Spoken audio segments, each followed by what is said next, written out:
Muliakan tetamu. Indahnya akhlak Islam. Assalamualaikum semua.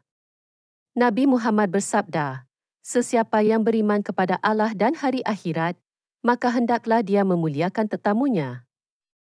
Hadis riwayat Al-Bukhari dan Muslim. Bayangkan, tetamu datang membawa rahmat. Jadi, bukalah pintu dengan senyuman manis dan ucapkan salam penuh mesra. Tanyakan khabar dan tunjukkan rasa hormat kepada mereka. Sediakan tempat yang bersih dan selesa untuk mereka berehat. Hidangkan juadah. Yang penting, berikan dengan ikhlas dan senyuman. Ingat, setiap kebaikan kecil, Allah akan balas dengan ganjaran pahala. Rasulullah sangat memuliakan tetamu. Jom kita contohi akhlak baginda, agar hidup kita sentiasa diberkati Allah.